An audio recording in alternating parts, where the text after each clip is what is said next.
Welcome to Stephen King Saturday. So, this is the only themed show of the week that does not have an intro, which is a bummer.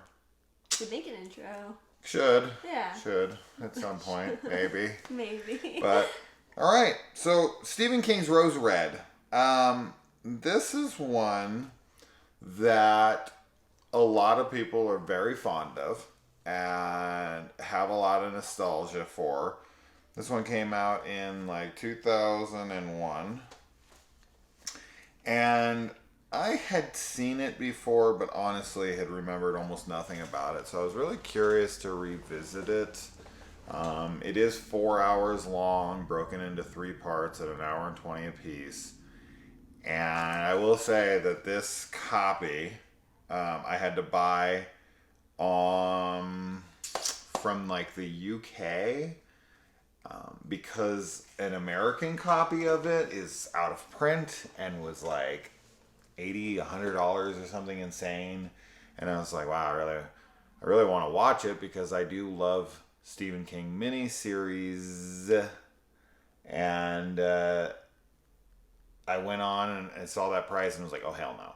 So then I went on to Amazon UK, and it was like $7 shipped here, like from the UK, $7. Which is great. It was like super stupid cheap, and they had like 100 copies like everywhere for that price, and I was like, okay, it's a region 2, so if you don't have a region free player, you can't watch it unfortunately, but I do, so.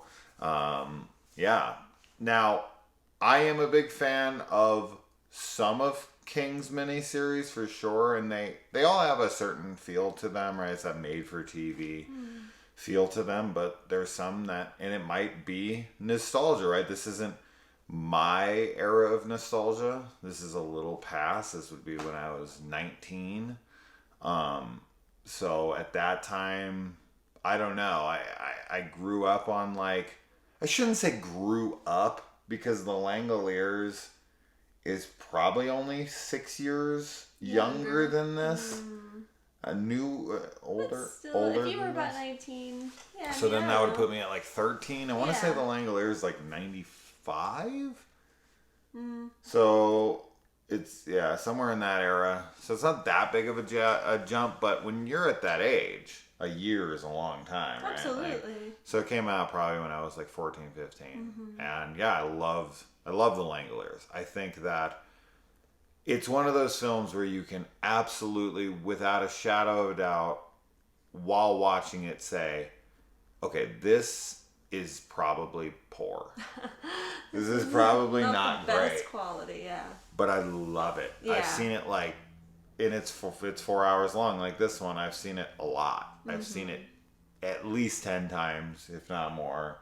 And every time I watch it, I just love the feel of it. Yeah. There's something about the atmosphere that's created in it. The characters are really, really like all the characters. And yeah, it's got some hokey stuff in it. The CGI on the Langoliers is horrendous. The acting from certain people is dreadful. And the dialogue is super corny at times. Even more than this one. This one's actually better as far as like a technical standpoint. Just because it's older. Sure, I Yeah, guess. more And maybe maybe this one just has a better director and whatever. That all being said, I don't like this one anywhere near as much as the Langoliers. Yeah. So how much of this movie is nostalgia versus how much of this movie is actually like quality filmmaking? Kind of hard to separate it. Where's your sometimes. nostalgia So on the this? nostalgia for me with this is really high. I watched this with my mom on like the Sci-Fi Channel. I don't know if I watched it like while it was airing in 2001, but it's really possible because I remember seeing it when I was quite young. Yeah. I also watched The Langoliers with her, but I don't remember it as well. And even with this one, like when we started to watch it, I was like, I don't really remember how it ended. But as we got into it, it kind of started coming back. So I think that the atmosphere is really great in this, and like, yeah, the effects are kind of like the CGI is pretty cheesy, but Sure. I really like the practicals of how all the ghosts Practicals look. are great. And the atmosphere I enjoy a lot. So I don't know. This one, I think, if I was to like stand back from the nostalgia, I'd be like, all right, it's not that great. But because of the charm that nostalgia provides it, I think it's really awesome. There's definitely people that have already commented in the comment section about how much they love this movie before we even started speaking. Like, it was just like they see the title, yeah, and that's nostalgia. Now, it would really, I guess it's hard. With nostalgia, it's hard to separate yourself from it to the point where you can see whether or not it is or isn't. Like, I don't know. I guess if you can see something for what it subjectively is versus what it objectively is, then I guess you can see your own nostalgia. But if you don't see it, yeah, then you don't. I guess I don't know. Does it matter? I don't know. Does nostalgia matter? I guess that's a good question. If you enjoy the movie, you enjoy the movie. Sure. I think like you said, there's the subjective and objective way to look at film. And if you like something subjectively because of nostalgia, that's fine. You're still enjoying it. But if you're trying to analyze like the quality of the acting and the dialogue and the direction and the effects and everything, then you have to kind of grade it in an objective way. And it can definitely be hard for people to separate the two. Sure. I mean, for instance, I've definitely watched, and I've talked about this on the channel tons of times, like, there's period piece films that's set in that, like, Pride and Prejudice type era. You know, they usually star Keira Knightley, as I've said. She's great for that stuff. And they're wonderful films. They bore the shit out of me, right? So, like, when I watch them, I can recognize everything about them is objectively really great. And I'm like, wow, the costume design, the acting, all that stuff. The dialogue is all really well done. But I'm not enjoying myself while watching it. And then I watch The Langoliers, And you're having a which blast. is way, way less quality. Yeah. And I'm just so into it. Yeah. So what does that mean? You can see, like, he has shit taste in movies. That's one way. But that would be your subjective opinion. Right. Well, this is the thing with any kind of art, is that you can look at things with like a technical lens for the medium that the art is being, made through.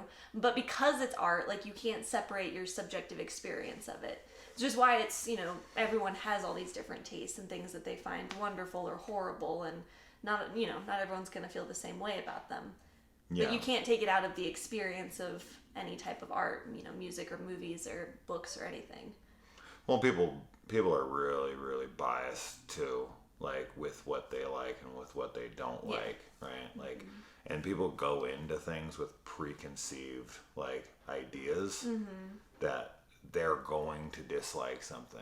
And we've talked about this with other things in the past, of certain games or movies or TV shows or whatever. People want to hate them because of something that's been, put together on the internet, like, oh, this thing has this agenda or this now. So I feel like film has changed a good amount in that way in the last 5 to 10 years, as to where I don't feel like that had as much of an impact on film and television and whatnot back before the internet. Like, people just kind of formed their own opinions on things, and they weren't influenced by the collective, by kind of like mob mentality of like, oh my God, this thing is terrible because of the agenda they have behind that wasn't a thing. Nobody talked about that when I was growing up. It was like, oh, did you see the new whatever? Yeah. And it was like, yeah. And that was it. There wasn't really much of a discussion in this whole, like, oh, can you believe they tried to make it this or that? Yeah. I agree with you. I think that the internet has changed how we experience film and TV shows as well. But, I mean, with any art, like, you should really try and suspend, like, your preconceived notions as much as possible, because things shouldn't be cookie cutter, and they won't always be, exactly the same as the last movie or book in the franchise. Yeah. So. Well, okay, so let's talk about Rose Red. So, as I put on the very top of this the comfort of these King miniseries. Yeah. There's definitely, and it depends on which one's yours. Like Rose Red might be somebody's. I go back and forth on my favorite King miniseries, but it's definitely between the two, The Langoliers and The Storm of the Century. The Storm of the Century, it's tough. That one's a really hard one for me. The Stand miniseries is good as well. I really enjoy it. I've never been able to get through the Golden Years. The Langoliers, the Golden Years. Ever. I've tried like multiple times. You and I are going to do it. We're going to do it. I'm going to finish that thing and we're going to discuss it on here in detail eventually. But it is the most boring fucking thing I've ever watched. And it's like 7 hours long. Oh my goodness. And it's just going to have to be like one bit at a time. Yeah. Because we broke this up. We watched it one part at a time in 3 parts. And it was good that way. Yes. I would not want to watch this in all in one go for me. It's okay. So let's get into it, because as far as this goes, I find that this show has a lot of redundancies, and that certain character traits are very or I don't even know if it's character traits or it's just like, believability of certain things. And I'll get into those here in a minute, but those take me out of it a bit. And I just find that this movie is overlong. Like at 4 hours, I feel like you could cut out bare minimum an hour that would not be missed at all. And you'd still have the exact same conclusion and the exact same feeling for every character. Just, I don't see the point of them. And also with a show that has so little carnage and whatnot, we don't need this many psychics. We just don't need this many. You could definitely like mesh 1 or 2 of them together into one character. One character comes in and like, let's say there's 4 psychics, right? Excluding Annie, and you take 2 of them and put them together, and the other 2 and put them together, and I think that would help. And you cut like an hour out. I really think that would speed along this and not make it feel like you're paying attention to a bunch of characters. Because like, okay, towards the end of this, when we get into the 3rd part, there's a scene with Julian Sands, the warlock, from the Warlock movies. He's not a warlock in this. And the older lady who's real sweet. They go off like on their own, and we cut back to the other people 0 times for 20 straight minutes. It's a really weird choice to have 2 kind of side characters go off and experience the house alone for such a long period of time without ever checking back in on the main cast. Like, I found that to be very disjointed and disconnecting from the story. But I'm jumping ahead way too much. Yeah. I think we should start at the beginning. Well, but I'm saying my problems with the show up front, so we can get those out of the way, and then we can just kind of have fun talking about it. I see what you're saying about the redundancy, but I think that the format of the miniseries, because it was kind of broken up already, either week to week or however it aired, having like the commercial interruptions and even like a few days break, I think that it's nice to kind of take the time to redevelop the atmosphere and get you back in to the environment. So that doesn't bother me as much. And I think that you're right that we could probably combine multiple characters, but I like that there are so many, because I think it shows how the house affects different types of people. Sure. As well as like how they're affecting each other, because obviously by the end of things, we'll get there, but I don't mind having a larger cast. And I think that it also makes sense in the plot that she would want to have multiple psychics, because the idea is that she's going to re-energize the dead cell that is Rose Red. So Annie talk about that. Is obviously the powerhouse, but having all these other people there, I think, obviously helps wake the house up. So. Yes. Okay. There's a lot of things I want to say about what you said there. I think number one, I'll say that, yes, I agree on the fact that this is something that was on television and was meant to be experienced on television and meant to be broken up and be this kind of like week to week episodic adventure, with certain breaks specifically put in to come back and then rebuild. So, yes, it is a different experience to sit down many years later, throw it all on at once and judge it like that, as opposed to the experience of what it was meant to be. Mm-hmm. So that definitely changes the experience. And once you've had an experience with something, it's hard to remove yourself from that experience. Kind of like, I bring this up a lot, but kind of like when I saw Avengers Endgame. There's now always going to be an attachment to the excitement and the feeling and the emotion that I had during all the big sequences and when the audience reacted the way they reacted, right? And that was the way that Avengers Endgame was meant to be seen, right? Like if you watch all 20 freaking 3 films in a row or whatever at that time, and you just let's say you've never seen Iron Man to Avengers Endgame, and I put them on for you all in one go, and we sat there for a couple days and watched them back to back to back to back. There's no way you're gonna have the experience that I had watching them when they came out, watching the behind the post credit sequences, going with your friends and being like, what do you think this means? And getting all these excited ideas, watching the trailers as they drop, watching the photos as they drop. There is an experience that you can't replicate. And I feel like a lot of films now that are being revisited or visited for the first time by modern audiences, they're disconnected from that experience, right? It's like watching a sports game after it's already done. Not live. Not live. Right? Sports are meant to be watched live. It's that experience. It's that when you watch a game from 1995, there's no stakes. No. Right? You already know what happened.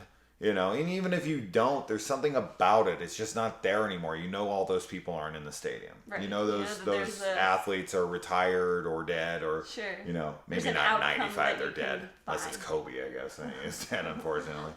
But there is, and I'll give you credit on that for being, pointing out that yes, the experience can't be duplicated. Right. In the time, in the place, in the setting that it was meant to be, and hitting the exact right audience in that place. Mm-hmm. It's impossible to duplicate. So I can step back from that and be like, I wasn't there. I did not watch this. I might have watched this when it aired. Maybe. I feel like I might have, but I think I wasn't in the right headspace or whatever. Wasn't into it as much as I should have been at that time, because I don't even remember it. And this is something that I was watching, like I said, with my mom, and it was a big deal. She's the one that introduced me to horror, so anytime I got to watch something with her that was scary, it was really exciting and just fun. And I was younger too, so I would have been 11? Yeah. So, or 10. I also remember watching The Diary of Ellen Rimbauer, but I don't I vaguely remember very small bits and pieces of it, and I'm I'm questioning myself on if those are even accurate or if I'm just confusing it with this movie.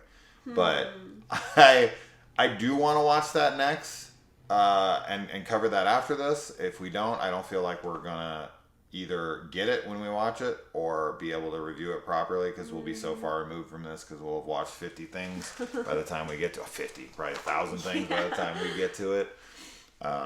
So I would like to at some point this week watch it. That's only an hour and a half, and I don't think anyone was involved with it outside of maybe the director. I don't know. We'll look that up, and we'll talk about it then.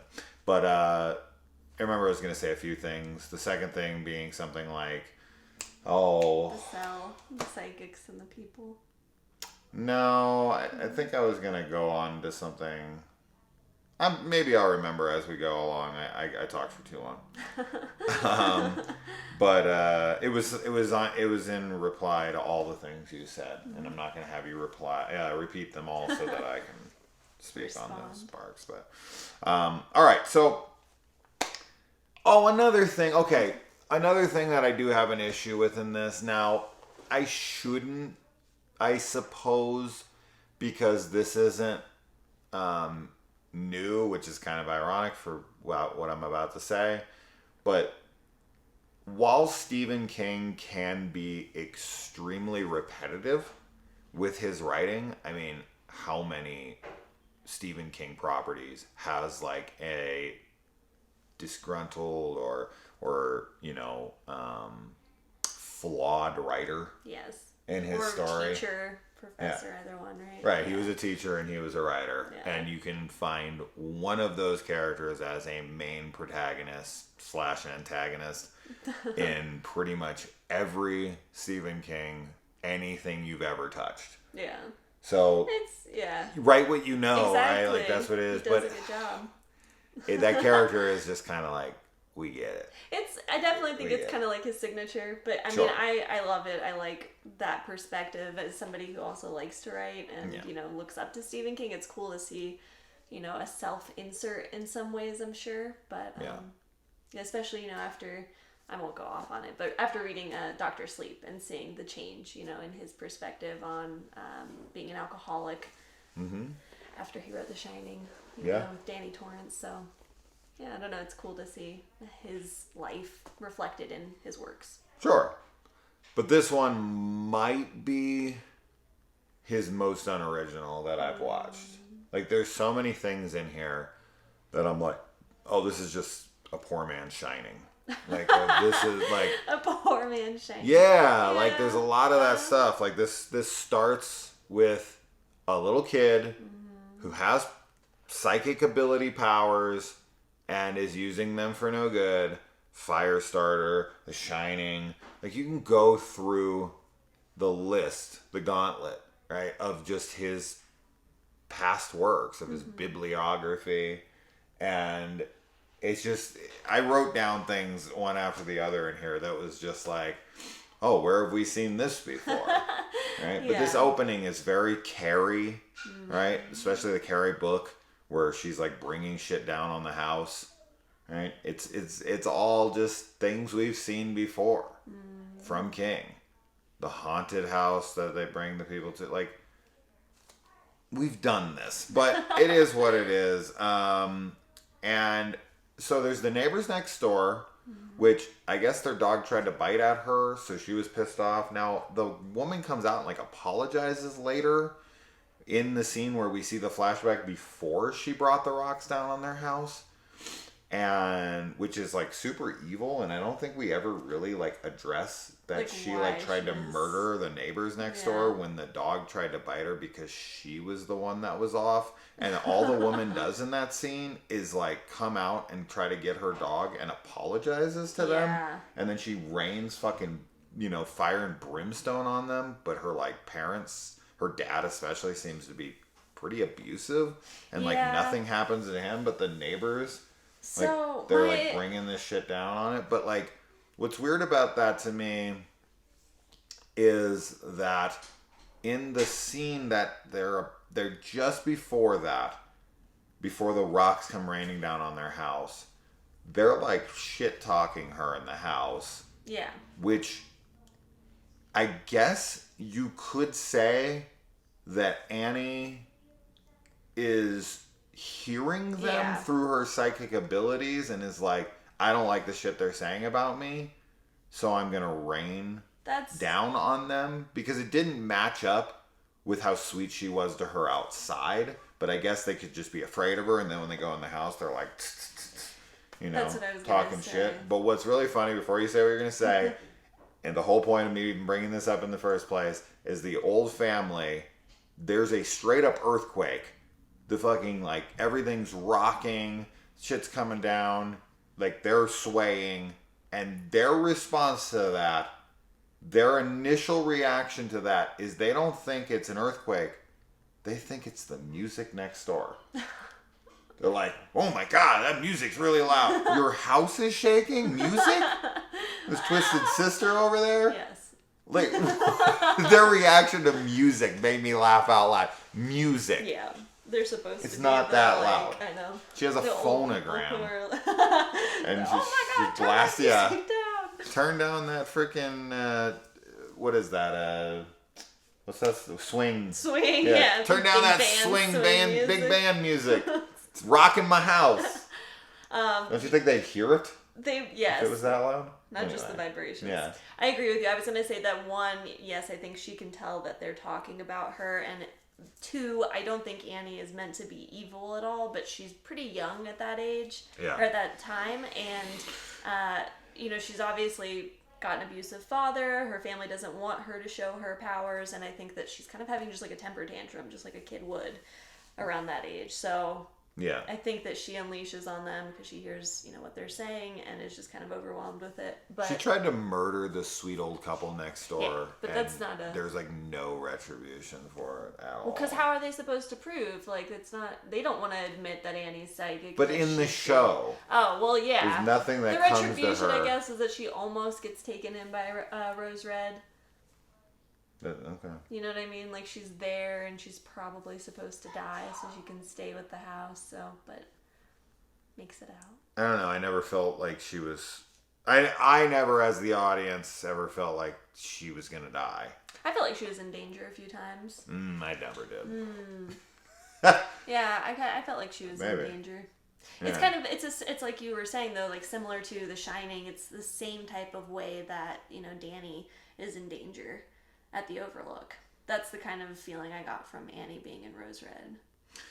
Oh, I have another one written down here, which is that, what's his fucking name? I wrote it down like Emery. Emery the I was making the face. Oh my gosh. The entire, because all he does in this freaking show is his mouth is always just agape, and he's just like, it's so bad. He looks like such a... just an asshole. Yeah, he's a little doofus for sure. But he is a psychic, and he's getting blood omen warnings to stay away from the haunted hotel. Never seen this before in any Stephen King. This is what I'm saying. It was just like when the blood was in the refrigerator, I was like, you mean like blood coming out of an elevator? Telling somebody to stay away from a haunted hotel?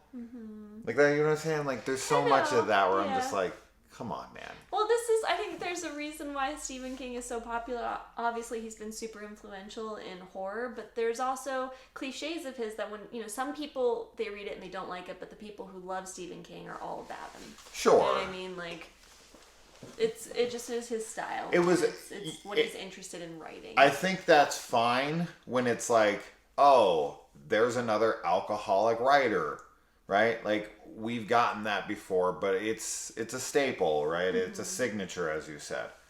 But with this one, it seems like all the greatest hits done poorer than the other times I've seen them, all collected into one film. So it was too many times for me. It was, in other ones, it's like, oh, we got this thing. And it's like, that's a Stephen King thing. But this is like, there's a Stephen King thing.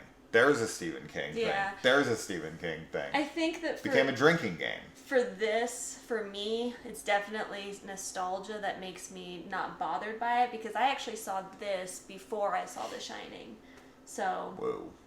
Because, I don't know. I just didn't see The Shining until a little bit later. Well, this didn't come out till you were 9. So why? I think I was saying 10 or 11 earlier, but yeah.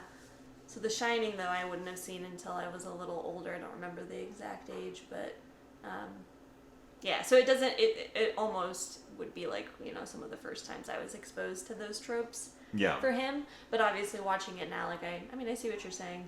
There are a lot of parallels with other works. So Joyce, to me, is the main antagonist of this film. I never really saw Rose Red as an evil entity.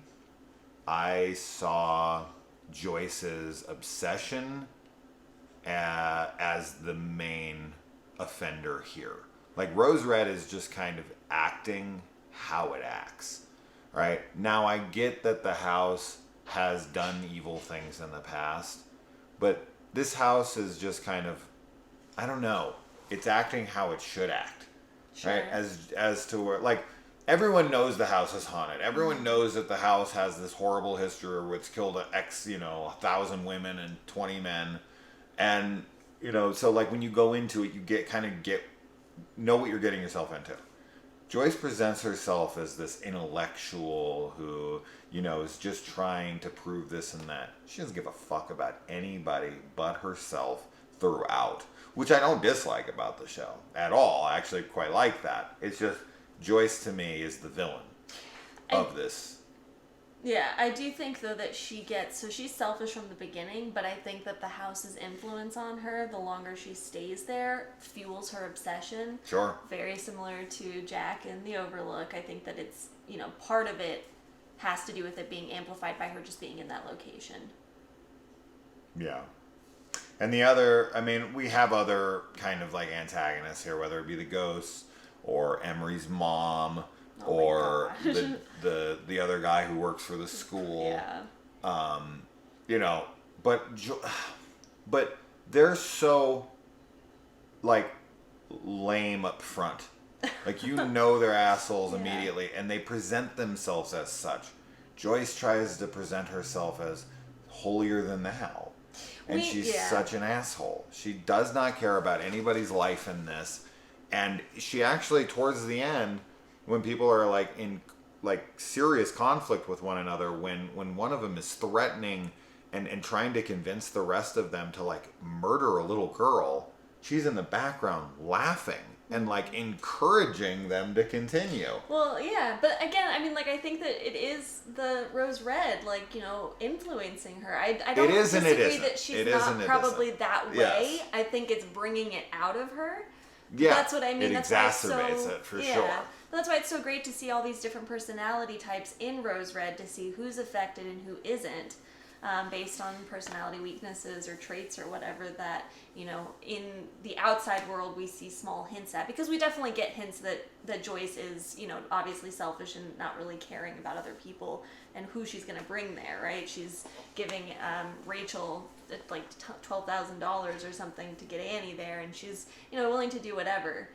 But then once they're in Rose Red, everything is just like turned up a notch for their characters. Do you think any of those characters saw a single cent of that money? No. No. I don't think so either. No. Joyce don't make it out, so who's paying them? By the end of it, I think they're happy to have their lives. And they've all had, some kind of change in their outlook, so they're the way this movie ends, Joyce does get her major comeuppance, so I guess it does kind of illustrate that she, that we know that she's the villain. Yes. Right? Because she gets the major death. She gets the scary death. It's everyone crowding around her and moving in and doing whatever the fuck they end up doing to her. We don't know, but orgy. Turn her into a ghosty person. Orgy to death. Orgy? Yeah. Get orgied. Get orgied. She got orgied. But yeah. I think something. She's clearly the villain of the story, and Rose Red is, would have remained a neutral place because it was sleeping or dead or whatever until she decides to go in and wake it up. And in fact, though, and this is kind of one of the questions towards the end that I have as well. So her boyfriend, I don't remember. Whatever his name is, the heir, I guess, to Rose Red, is the Rimbauer heir, is planning on tearing it down and turning it into condos, right? Mm-hmm. So I just definitely wonder about like what those condos will be like, right? Like, cause it's sure, it'll be the housing track from Poltergeist. So, anyway, but aside from that, it maybe would have never woken up if they hadn't gone there. Sure, and 100%, and that's what I was going to get at, is that this is one of the many reasons why Joyce sucks. Not only is she screwing a guy specifically to get into his house, because she has no actual affection for this guy at all. No, they don't have like any chemistry either. And this is one of those rare instances where their lack of chemistry actually makes sense and is on purpose. Yes. You know, they're not supposed to be all... He's supposed to be into her, and she's supposed to be using him, which is very much what comes across here. But she not only does that, but she willingly, like, not only pays, but, like, pushes a child to come into a house that is known for specifically killing women, and she fully believes it to be true, and she is purposely, like, what's the word I'm trying to think of? Not luring, but alluring to them. You know, she's richening the pot. She's influencing them to come. Like, she's being really, she's hard pressing, like a child who's mentally handicapped. Right, and that's So a big she's a part mentally of the handicapped thing child. with Annie, is that she's not just got the shining, like she's also, mentally handicapped, so it's a lot easier for her to be taken advantage of. And obviously it's good that Rachel is there in some ways to, be a buffer between Joyce and Annie, because there's, multiple times where Joyce does talk pretty harshly to Annie to get what she wants out of her. Oh, absolutely. So. Yeah, because she doesn't give a shit about anything. No. I mean, she doesn't even really care when people start to die all that much. So, yeah, she's awful. Yeah. As is Emery's mother. Oh my gosh. Her shopping addiction and all that. When she's like, 25% off. I'm a smart shopper. Oh my gosh, yeah. She's cracking me up They throughout. have so much credit card debt. And that's Yeah. the whole reason Emery ends up actually going. Emery get is money. a dreadful person He's- as well. And there is this, like, really jarring change in him at the very, very end that both of us were kind of like, I don't feel like they should be cool with him. I definitely feel like there could have been more, like, because it goes from, the escapees escape, Yeah. and then it, cuts to later, like 6 months later, I guess, right? 6 when they're months, going yeah. back to put the roses down. So we don't see anything that's Red happened. roses. The red roses. The Rose Reds. We don't see anything that happens in those 6 months, but with Emery's character, this is kind of what I was meaning about the change in outlook that they have when they've made it through the house, because his mother obviously dies and stays there and he has to fight her to escape. I think that a big part of why he was such an awful person was because of his mother. But isn't everybody a shit because of their parents? I'm not like saying it's okay that he acted that way. I'm just saying that that's the reason behind why I think he was such a shitty guy. That's the reason And- behind why almost everybody's shitty. Right? Yeah, But I guess that's every true, shitty but- person that's ever existed, 9 times out of 10, their parents sucked. But it's- that doesn't it's also make more us than- sympathize with them Sure. anymore. But it's also not even just like, oh, she sucks, but she was abusive to him. So anytime somebody's... Same. But, I mean, because some people just have, like, a bad relationship with their parents, but they're not, like, abusing them. Like, they just don't get along, right? And Well, they it depends on what you consider abuse. Yeah, but Right. in this situation... But yes, Emery there's was shitty kids that clearly- have great parents. Yes. That happens. All the time. For sure. But with Emery, he was clearly being abused by his mother, so I feel like him kind of fighting a way to get, past his abuser is why I he's get- now a changed person. But yes, it's jarring. He was just threatening to, like, strangle this girl less than a year ago. I agree with you on the surface. So I agree that is what they're trying to convey, and that is what us as the audience is supposed to accept, that she was this major weight Major. on him. Heavy burden. Yeah, real heavy burden. And we as the audience are supposed to acknowledge that she was the one that was holding him down. Everything's fat jokes. You can't do it without a fat joke. I guess it all is kind of weighty. It's, yeah. There's a lot of weight behind There's what a I'm lot saying. of weight behind.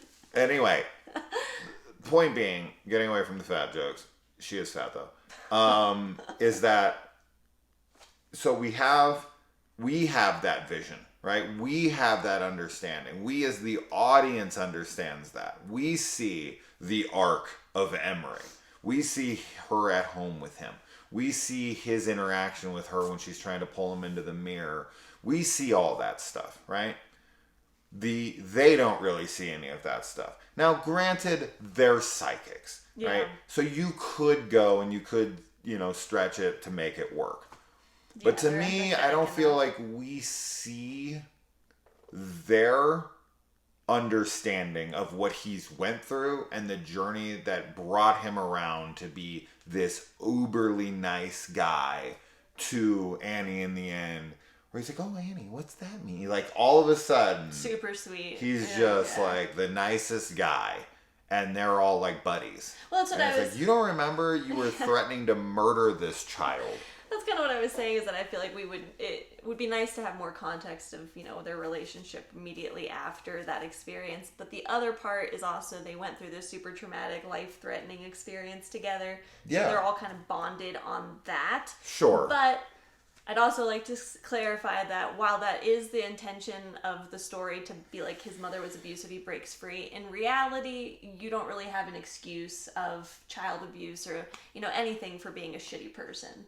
Like, because as you were saying, tons of people have bad childhoods. You don't, but you can make it work in a film. Yes. And so I think that this was a failure. The total 180 of Emery and how they accept him is a failure to me. I think that, and this is, Stephen King wrote the screenplay for this, right? So you can't be like, oh, it's bad writing on whoever tried to adapt King's work. No, this is bad writing on King's part. Like, to me, you need to show those moments where the other characters are with Emery and they're starting to understand him.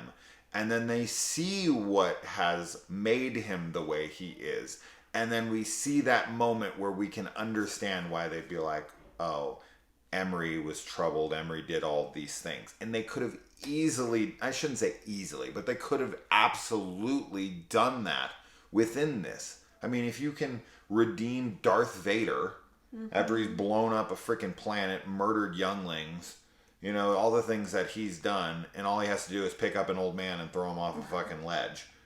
Yeah. Then you can redeem Emery in the eyes of not only the characters but the audience as well. Yeah. So to me, that's just silly and was a missed opportunity in a 4 fucking hour movie. Yeah, I think that moment was supposed to be the mirror scene when she's talking to him and being awful.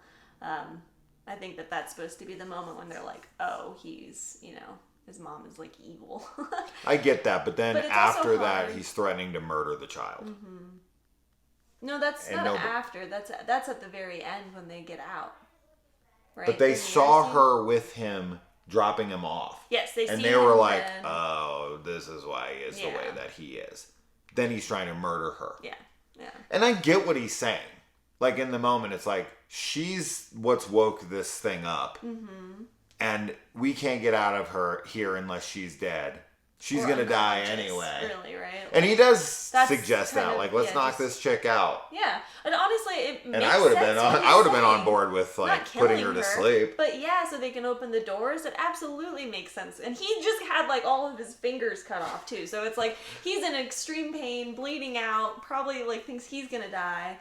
It makes sense. But obviously, then when he starts to just be like, no, let's just kill her, that's when it's like, this is too far. I would have liked... See, I think Emery would have worked in that context better if people were in, like, straight denial of Annie because she was a child. Mm-hmm. I think if they would have made Annie more evil, like the house had started to really take her over. Now, this does happen to a degree, especially at the very end, after where he's like, we should murder her. Do we really get the, like, possessed Annie? Right. But I feel like if she was being really suspicious or straight out just kind of evil, and then Emery was like the only voice of reason in the room, like, listen, I get she's a little girl. I get that this is terrible, but it's her or us. Yeah. You guys got to make the decision. And he's one of the only people who's speaking real speak. Mm-hmm. And everybody else is like, she's a child. And I'd get both sides. Yeah. And I would, of course, probably be on the side of, like, I can't kill the kid. Sure. we're gonna have to try to figure out how not to kill the kid and still get out of here. But I also would be like, I get where Emery's coming from. Yeah. You know? Yeah, and they sort of do that, but I think it would have been better had Annie been, you know, more evil. Yeah. Because not full, not but full evil, but like actually, 3/4. yeah. As it is in the movie, she's she's almost an empty vessel for like the spirits or the house to talk through her. Like at no time do I think that she, aside from the opening when she's killing her neighbors, when she's in Rose Red, I don't get the sense that she's malicious. It just feels like the house is like puppeting her. Yeah. So this story is obviously, it has to be based on the Winchester Mansion. Yes. They don't really like do the whole they had to keep building 24/7, but towards the end they're like, you need to keep building to the heir or whatever the kid's name is. So this is very Winchester-esque. yes, very. And probably better than that Winchester movie that came out in maybe 5 years ago. I did not like that one, unfortunately. And it had a good cast and a good director and everything, and I was really surprised at maybe a second viewing, because I don't think you've seen it. I haven't, but I know about the Winchester Mansion, and I think maybe we should check it out. Yeah, it's a very creepy story, and definitely seems that it was inspired by it. It's got a great cast. It's got a great cast. Like, I think it's like Helen Mirren and Jason Clarke, and like the cast is really solid, and the director too. Pretty sure it was the directors of like Daybreakers, and I'm blanking on the other movie they did. Predestination. I think that was them. I could be completely wrong. Just editing that out if I was completely off base on that one, but I'm pretty sure that's accurate. I always do that, and then when I go check, it's always right 99.9% of the time, and then I always yell out to Kaylee, why do I even question myself? I'm so smart. It's true. Why do I question myself? Except for this is now going to be the one time I am wrong because I said all that shit. All right. The house kills women more than men because of the dude's love affair with women, I'm assuming. You got the psychic bar show off.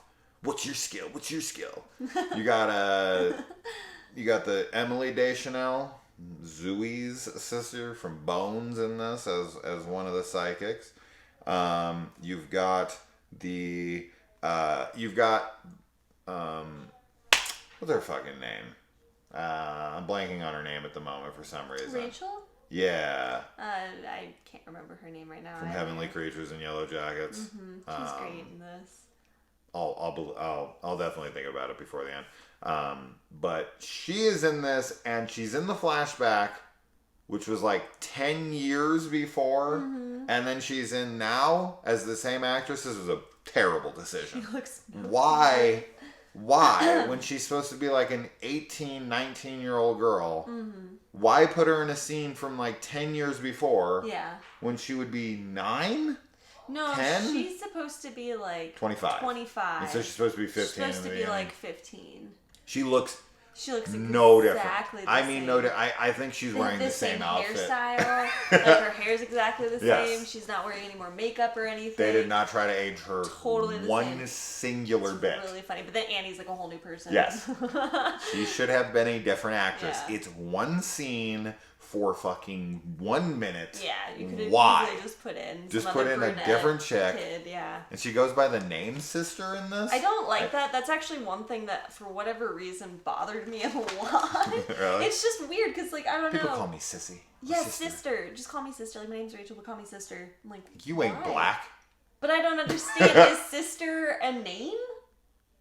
I think it's because her sister she's calls a her sister. Yeah. And I take that back.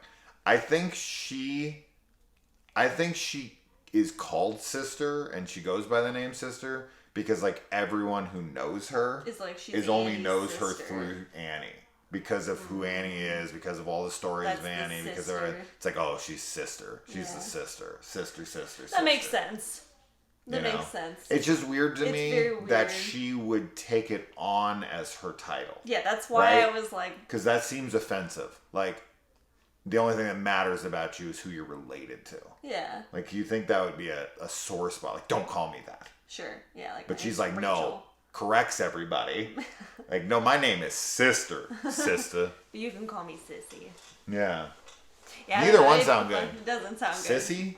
Sissy? I don't want to be called a sissy. I never even was called Sissy by my sister. Yeah. I don't think we only call each other sister like the same way that we'd be like mother, father. Like, it's so formal sounding. I'll tell you right now that Joyce, like, cutting her hand and rubbing her blood on this dude's face. Oh my God, in front of everyone, a bunch of students. Really not okay. No, like 100% he would have. That's crazy. Well, shit. and then she's like, "Are you afraid you got something? I gave you something. Like I gave you AIDS or HIV." She specifically says AIDS. Yeah, that's crazy. Which is like, wild. That's fucking crazy. Like, he would call the police. 100%. You can't. It's fucking insane. Yeah. Even besides, like, you know, it being that she had AIDS or whatever, like, blood is not something that you smear on somebody else's face because of the health risks. Absolutely. Because it got in his mouth. Absolutely. It could get in his she eyes. did get it in his mouth. Yeah. It's like at the corner of his mouth. It's hardcore, and it shows how villainous she actually is. Very, very villainous. And then, but when he goes back to his office, he just, like, takes, like, a tissue or something and wipes it off. Doesn't even wash his face. He doesn't even wash. I cannot understand that. I would be going home immediately and showering in bleach. He's into her. And then that young dude comes in, gets her, and he's like, "Yeah, I'm gonna take her project apart." And she wipes her blood on his face. And he's like, "Oh my God. Oh God, it's so hot. It's so hot.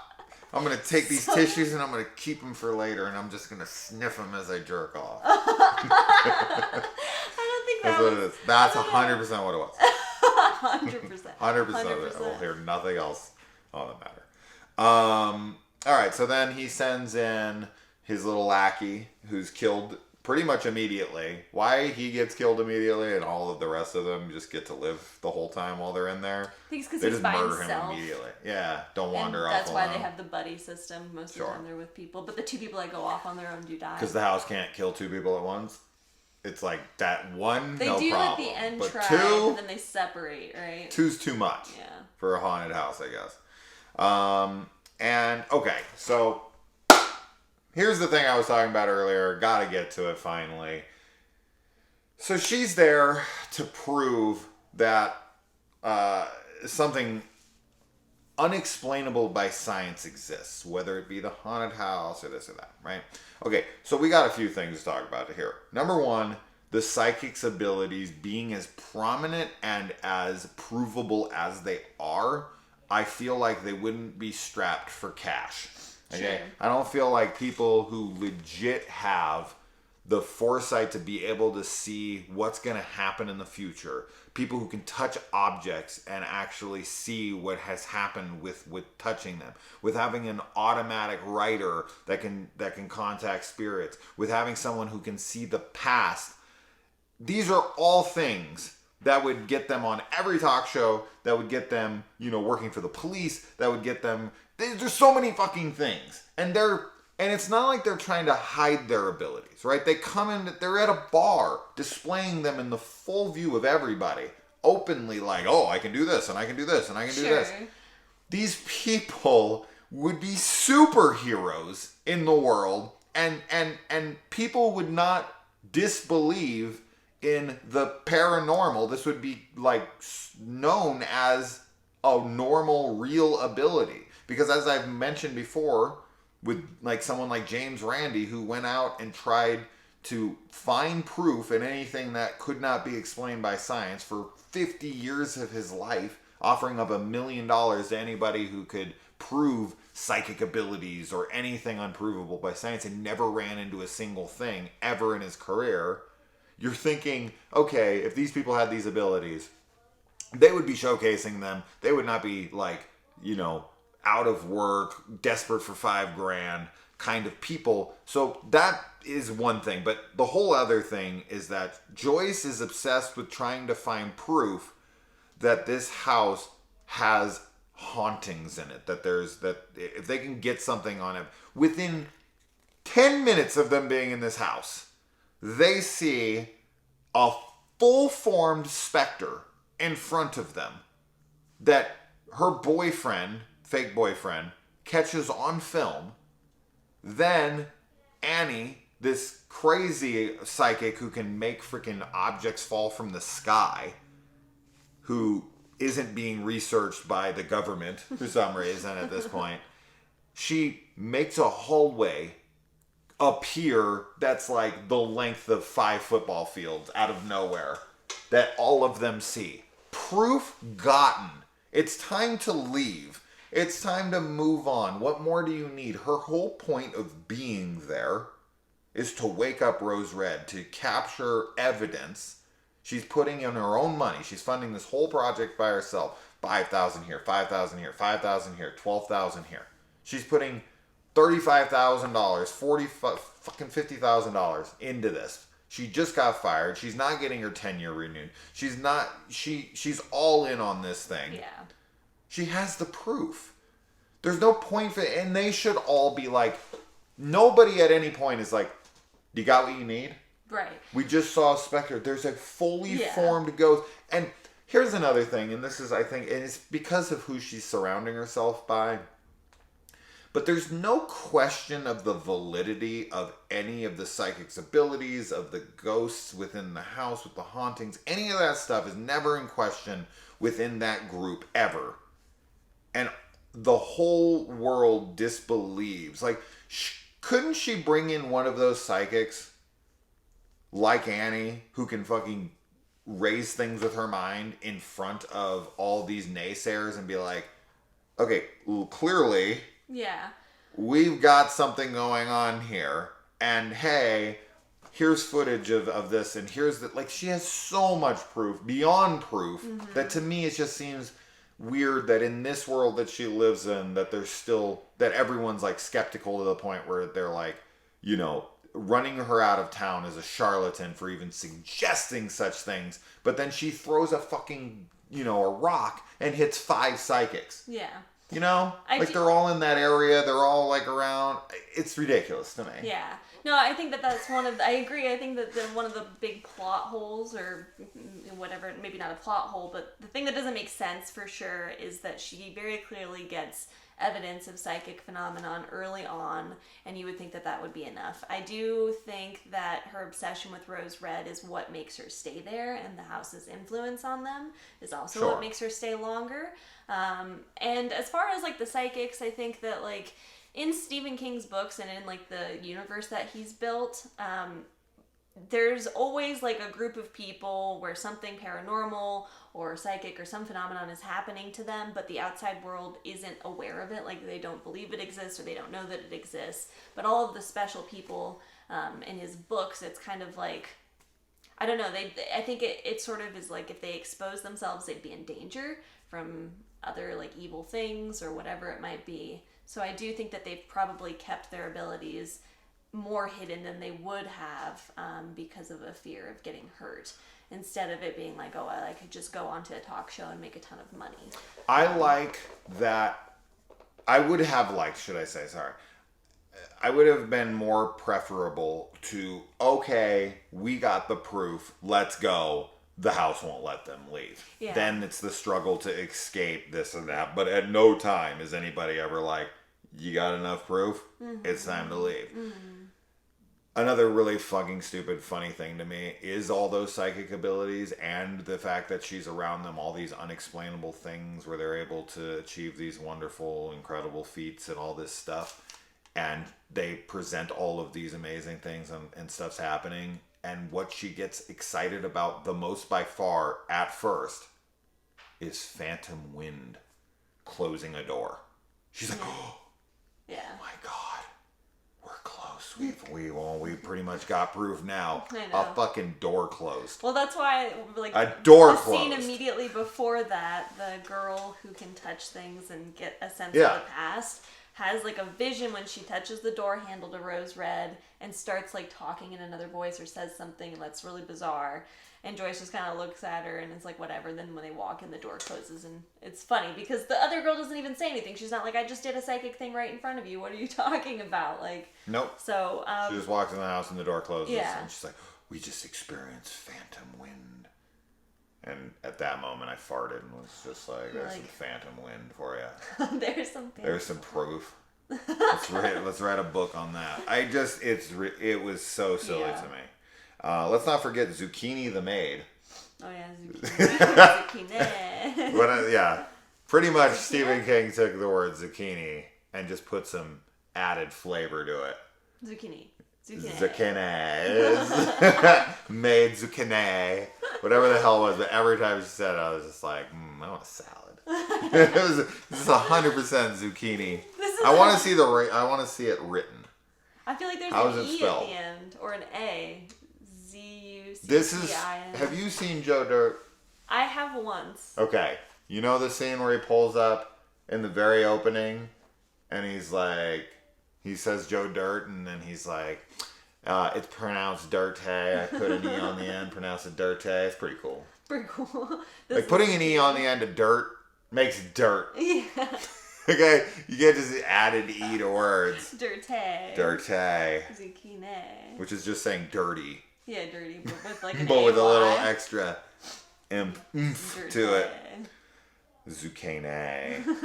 Zucchini.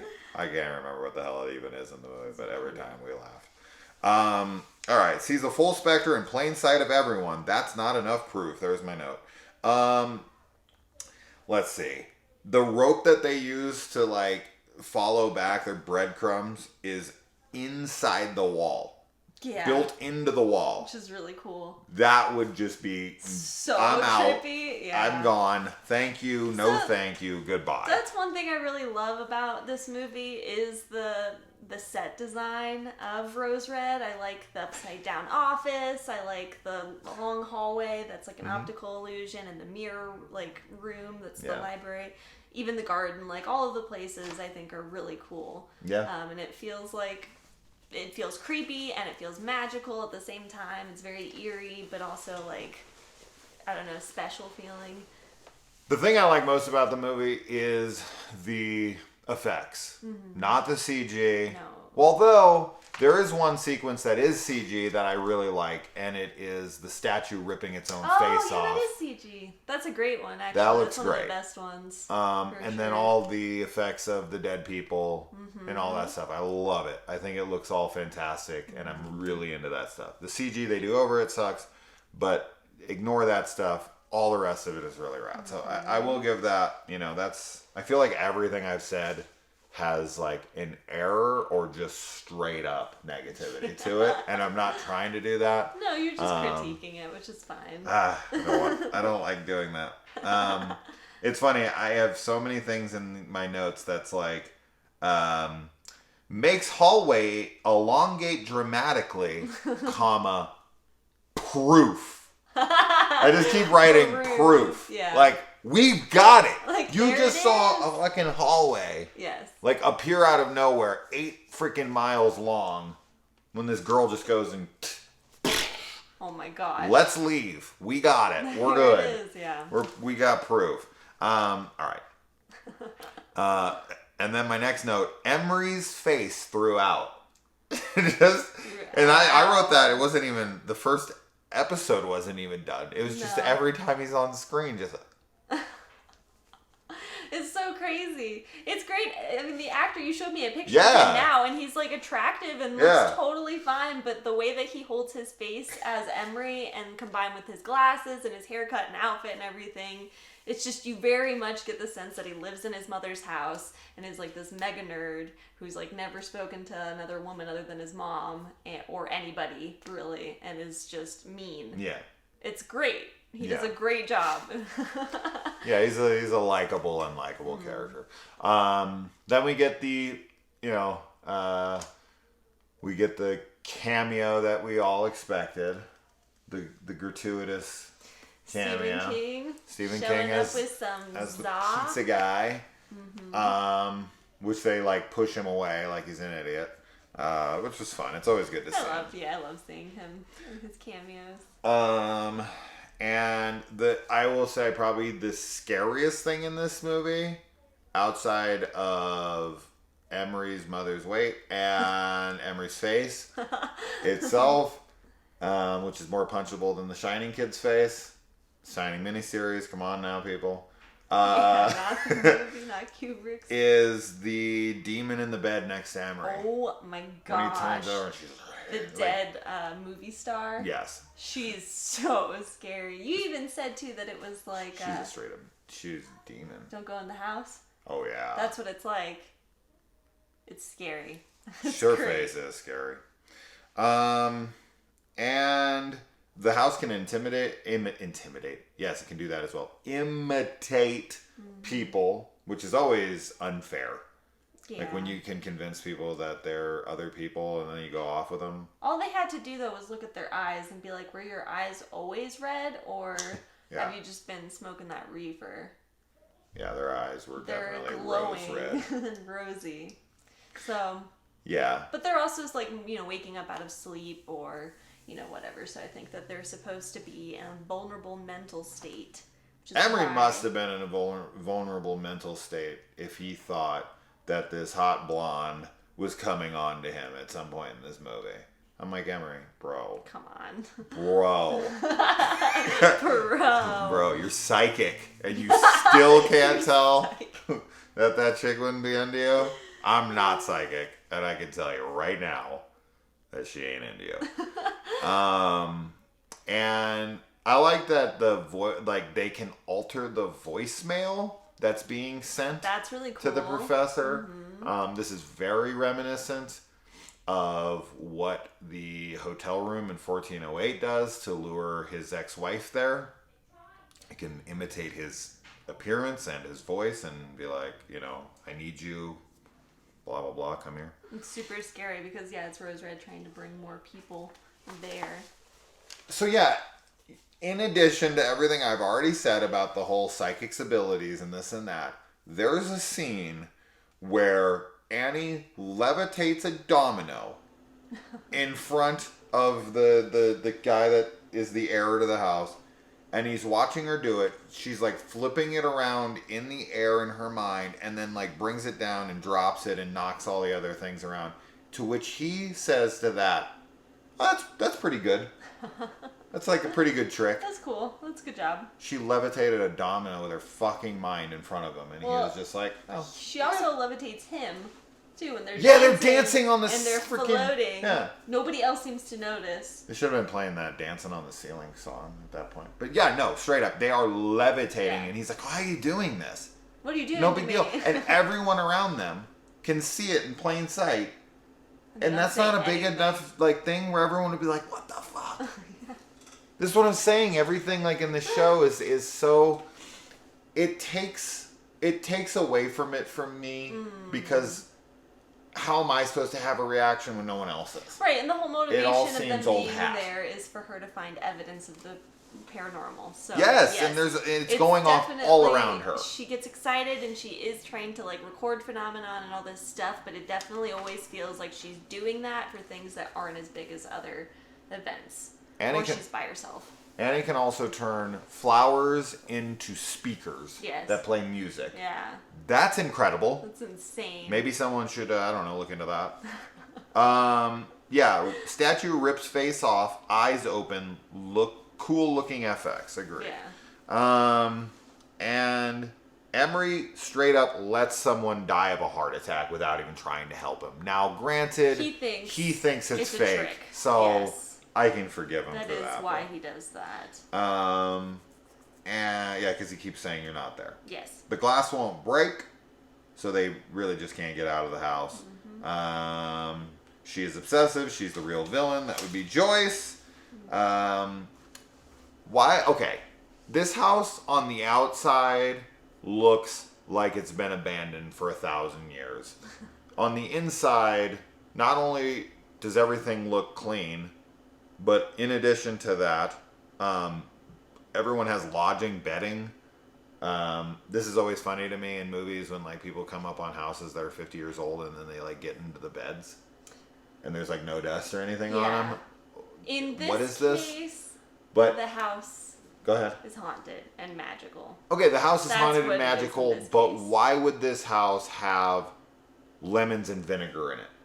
No, I mean, I think that it's because the people are there that it's like supplying stuff. And they also do bring groceries He's like, at some point. but why would they bring lemons and I don't think vinegar? that they bring that, but they have other things that they do He's bring. like, but I think the I house need you is to go get me supplying- lemons or vinegar. Yeah. And she goes, like, why would he ask for something in a house that he knows no one has stepped foot in 50 fucking years? A lemon would be rotted, and vinegar would be no good anymore if they were either of those things were in the house. So why would he be like, you need to go get me these things? Why would those be in there? Why would he even think they would be in there? You would never. If I walked into an abandoned house, right, that I know because I own the fucking place, that I know no one stepped foot in forever, and someone got injured, I wouldn't be like, you need to go get me these things that are 100% not in this house. It's silly, but I think that the reason behind it is supposed to be that Rose Red can supply them with what they need because it's trying to keep them there. And here's my proof for anyone who might say, well, maybe they brought those things. Bullshit. And I'll say why it's bullshit. Because he would have said, go get the vinegar. It's in the blank. Because we brought it. I know exactly where it is, right? I brought lemons. I brought vinegar. Mm-hmm. Because I'm on a diet. And I want to put it in my drink.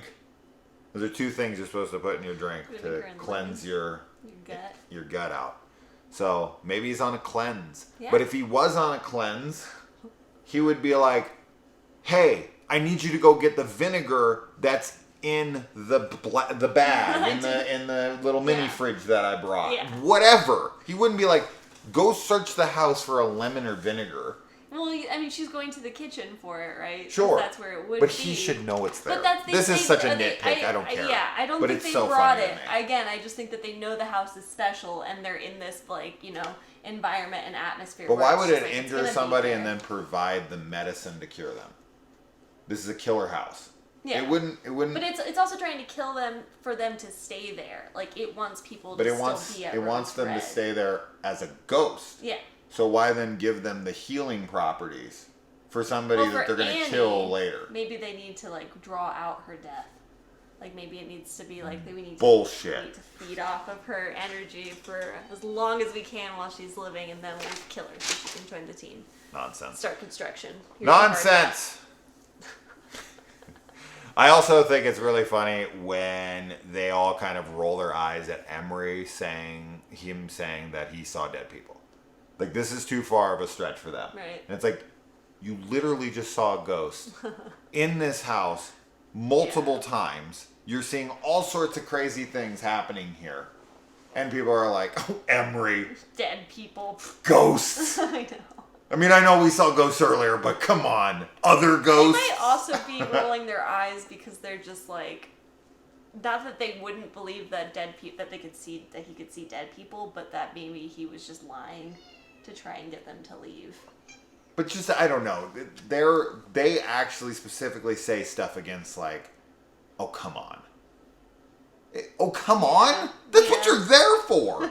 Is literally to see dead people. 100% there for that. This is ridiculous when it happens. I'm like, why would you not?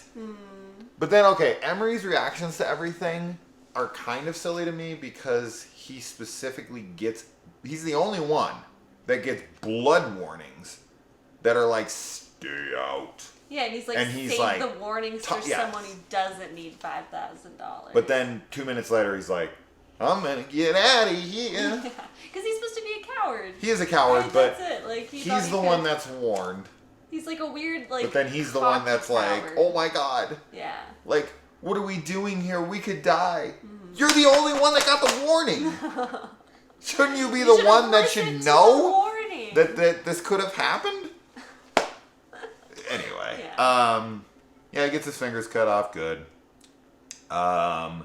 And Nick, that's his name. Nick, the warlock. He sacrifices himself to save the older lady. Yeah. For no reason at all. He pushes her through the door and closes it with him behind it.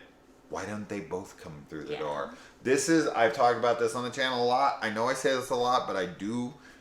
There's so many things that I critique all the time in movies because they're so dumb to me. It's that scene in a movie where the person's in the road, the person comes and pushes them out of the road, stands there and gets hit by the car. Yeah. This makes no sense.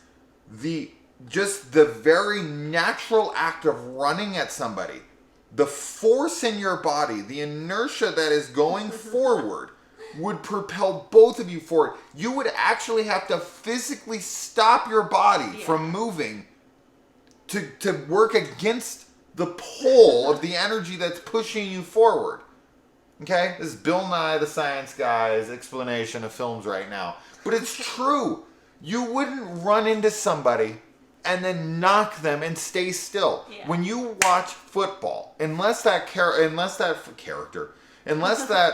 athlete is purposely trying to make themselves a brick wall and stand still so that person runs into their body and collapses under the weight of it. When a tackle happens, they all go together in one motion. And that's someone who's running at you this way, and you're running at them that way. You push them because of the, whoever's going, is got more weight or is ever whatever. But if you're standing still, like if I came to you and I tackled you, let's say you put your back to me or your front to me, and you didn't know I was coming, and I just hit you at full force. Yeah. Do you think that I would stay there and you would go? Unless that was my intention. If I came and I hit you on purpose, right? But I'm going to tackle you out of the way. Yeah. Right? No, so it makes no sense for you to hit them and to stop and take the car. Yeah. You run and you bring them with you. Right.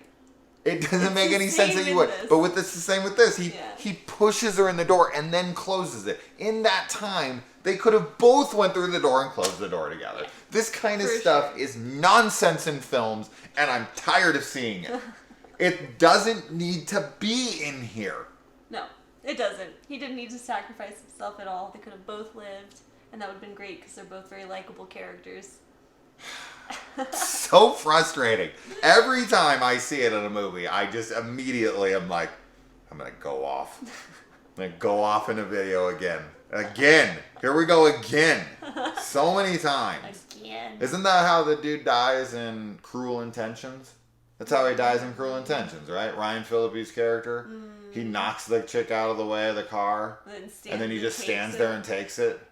It's so stupid. It's so why? Stupid. Run with her! Drives me crazy. Like if I went to get my kid out of the way of the car, I wouldn't like push them and then be like at the car. Doesn't make any sense. Anyways, all right, moving on. Let's get this done. We've been on this for probably an hour. These videos are getting longer. You would think that we'd get them shorter. We'd get better at it, but we're getting worse. This is a 4-hour movie. So this one I feel is warranted. When we did a hour and a half review on an hour and a half long freaking Howling Reborn, that was unbelievable. All right. Chick walks into upside down room and is like, where am I? This scene made my brain melt with stupidity. Where are you? You're in the upside down room. Literally, of all the rooms in that house that she went into, the room that was built upside down would be the most memorable by far and away. I think that she's also meaning that because the house is like a maze. And obviously things change location. So she's not. But her being like, where am I? Okay, you have to admit that when she says it, it seems like she doesn't know. I've never been in here before. I don't recognize this room. Yeah. You don't recognize the upside down room from fucking the movie Escape Room or freaking the Poseidon Adventure. You're like, where am I? Where am I? Where the hell could I possibly be? Yeah. You know you're in Rose Red. You've been in this room before. You know exactly where you are. Yes. She does. Just where am I? She's scared. I get it, but it's the line made me laugh out loud. All right. Joyce loves them getting mad at each other. Yeah, we were talking about that. Always an Emery in every King story. 100%. This character is yet another thing that is repetitious with him. This isn't a bad thing, but like, you know, you go through pretty much any one of his movies, he always has that slimy, Weasley little character that's just like the shit talker. And the Langoliers has one with Mr. Toomey, and freaking even Arnie from Christine is kind of that character on his own. Arnie's very similar. But there's always that kind of like weak, pathetic character that's always trying to like, you know, build him. Yeah, he's all talk. Yeah. He's always talking shit, but then somebody kind of steps up to him and he's always like cowering behind it. The dude in The Stand who ends up blowing them all up. I've seen that movie too many times and not know his name. Lloyd? No, not Lloyd. What is his name? Doesn't matter. You guys know who I'm talking about. There's every freaking Stephen King thing has that little weasel. There's just weasels. Little weasel. That's exactly what it is. Yeah, little weasel. He always has a weasel character. I think it's hinted at here. There's a line. I don't know about hinted at. I was gonna ask your opinion on this. Are you taking the stuff with Emery's mom in the mirror as her molesting him, or were you taking, because she like talks about cleaning his dick and basically like the lack of use that it's had, and I don't know, like, do you take that as she was like sexually assaulting him and keeping him in the house because she was using him for sex, or do you take that as like that she's restricting his sex life, like, I have like a chastity belt on you, that you're mine and that no woman is stealing you away from me, and I'm not using you for sex, but I'm limiting your freedom. Yeah, I kind of think that it's that, actually. Yeah. But I did sort of for a moment also think that she was like molesting him, not necessarily like full on having sex with him, but definitely being like way more intrusive into his personal hygiene than she should. But I think it's probably more likely the latter, where he feels so controlled and kept in a box by her that he's never been able to have a girlfriend or anything because his mom is her. Yeah. Yeah. Then we get the Joyce comeuppance scene, which I really like because it's like her facing all of her collateral damage. Yep. Right? Like, everyone who's coming at her, for the most part, are the people she got killed with her actions. Yes, Zucchini is there with Joe Dirt. Joe Dirt. Yeah, you have the mistress, Bauer, and the actress are all there, but they're like happy that she's coming. They're like, "Yay, welcome! You're in the family." But then everyone else is like, "Bitch, get ready for hell. Where's my $5,000? Better give it to me in ghost bucks." Ghost bucks. Ghost bucks. Ghost bucks. Yeah. I like that. Yeah. And then, Annie tears the place apart with people unaccounted for. Oh, yeah. So Annie at the end completely brings fire and brimstone back down on the house like she did her neighbor's house, all whilst there are still people unaccounted for inside. Yeah. They're like, oh, well, we got out, burn the place down. It's like, okay, just because you're the first ones out doesn't mean you're the only ones out. And doesn't mean that there's not, like, people worth maybe waiting for to come out or going back in for. Like, typically people are like, oh, you know, especially this dude who should have been like, Joyce is my girlfriend. Like, I want to go get her. I want to save her. And he's like, burn this bitch to the ground. Yeah, we're alive. We're safe. Now bring it down. Bring down, you know, the rain. I mean, she definitely is trying to prevent. Joyce tries to prevent everybody from leaving up until the end. I get it. And she refuses to leave herself, so I think that he's. But they don't know what happened. They don't know what happened to Nick. No. They don't know what happened to. The other lady told them, maybe. They saw, like, Joyce saw that when Nick was dead. Like, yes. Joyce is aware of who else is dead. Yeah. Right? But there's other people in there that they're not 100% sure if they're dead or not. And he's just like, professor. Light this bitch on fire. Yeah. And to me, what threat do they face being outside the house? Like, you might as well just wait a bit. Mm-hmm. Right? Like, it wasn't like something was coming out of the house and he's like, you have to end it now. And they're like, no, but there's still people inside. And it's like, it's sorry, it's too late. Like, you know, the evil is escaping, and we gotta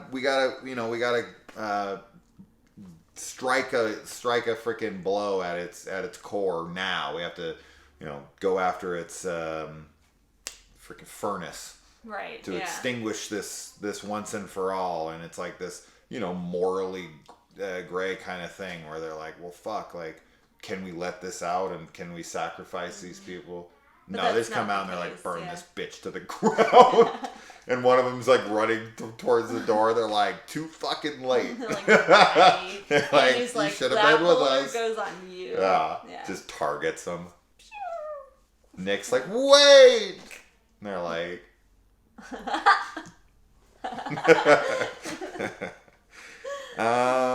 Emery is all sweet now, question mark. And Steve is the guy's name.